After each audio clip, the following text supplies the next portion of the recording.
Hi, I'm Cindy Crosby from birthsmart.com, and I'm sharing the 6 traits of optimal maternity care. And this final principle in our series is that mother and baby are not separated following the birth. And I'm so excited about this principle because the evidence is just overwhelming about the benefits of this practice. And I can see that there are some changes going on. At our local hospital, a mom who birthed there twice in the last few years actually noticed some policy changes with the hospital in this regard. And so more and more people are recognizing the benefits and supporting these healthy practices, which is really encouraging and exciting to me. So what I mean when I say that mother and baby are not separated is simply that as soon as the mom births her baby, she takes it in her arms and places it on her chest, preferably if she removes clothing or moves her shirt back so that the baby can be in skin-to-skin contact, and then with a blanket over the top, rather than just wrapping the baby up in a blanket, but letting the baby's skin touch the mother's skin. There's so many benefits to be had from that.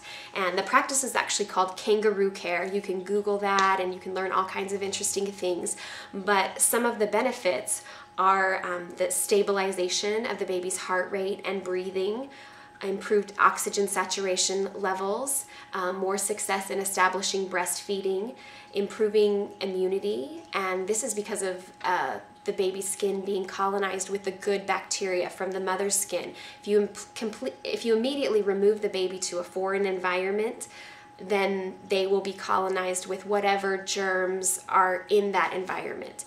And so it's protective for the baby to start first and be able to draw some of that healthy bacteria.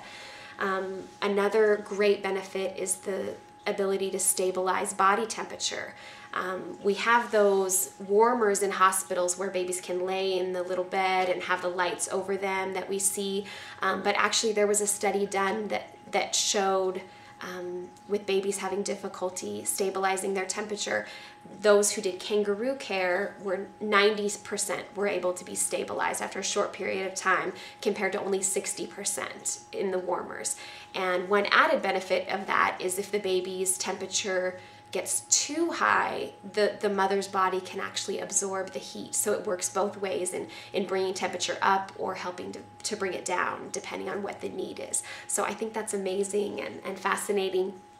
And there was a recent story last year coming from Australia. It was about the Ogg family. A mother named Kate gave birth to 2 twins. One of them was a little boy named Jamie, and at birth, Jamie had difficulty starting to breathe. In fact, the medical staff tried to resuscitate him unsuccessfully, and they pronounced him dead. And the parents believed that he was dead, and Kate took her on her chest and she started to, just say goodbye, basically. And she rubbed his back and was just holding him, and she noticed that he gasped a little bit, and she asked the staff about that, and they said, well, sometimes there's just a reflex breath after death that doesn't really mean anything. But then the longer she held him, the more that she noticed signs of life. And in fact, after a short time, he was very much alive, and about 2 hours after he was pronounced dead, everyone conceded that he truly was alive, and he recovered completely, became a healthy baby. And so I just think it's amazing the power of touch and the biology of the systems that we have. We're so well designed and able to support life. And that's where life comes from. As much as we rely on medical technology to provide us certain benefits, there's a great power in the ability to create life that's within us and sustain life. And even though we might not completely understand how it all works, there is great power in that.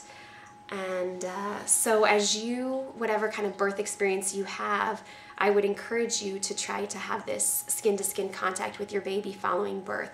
Some of the obstacles to that are just simply the routine procedures done in hospitals. In most areas, it's routine for the cord to be cut and clamped immediately and the baby taken away to have several, procedures done on them. And Through my blog, there's a link to a really interesting seminar given by Dr. Nicholas Fogelson about delayed cord clamping, and he makes the case, as he reviews all of the research done on that, that rather than early clamping, that delayed clamping should be standard practice. And so you can investigate that and see if you feel that that's the best option in your case. And the other routine procedures, I'd encourage you to do research on those as well to decide which, if any, are best for your particular situation. But even if you elect to do those procedures, there's no reason they can't be delayed for an hour while you have that initial contact with your baby. And no matter what type of birth experience you have, this keeping the mother and baby together is a great benefit. And mothers who have more complicated births, such as those with a cesarean section, this is a little bit more of a challenge, but there's no reason you can't achieve this goal if you're proactive about it. Often mothers are having epidural anesthesia and the upper part of their body is able to be mobile. If you can request that your arms not be tied down following the birth, you could actually hold the baby yourself above the curtain, or you could have someone support you in holding the baby. If that's not a viable option for you, the father could even practice the kangaroo care with the infant.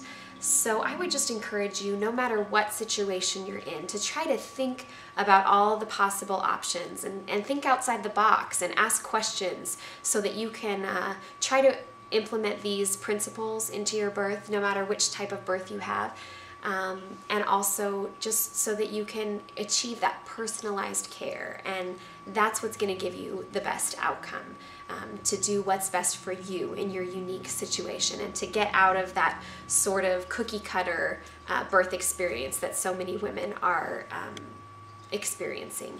And so I just want to encourage you and congratulate you and wish you the best of luck with your births.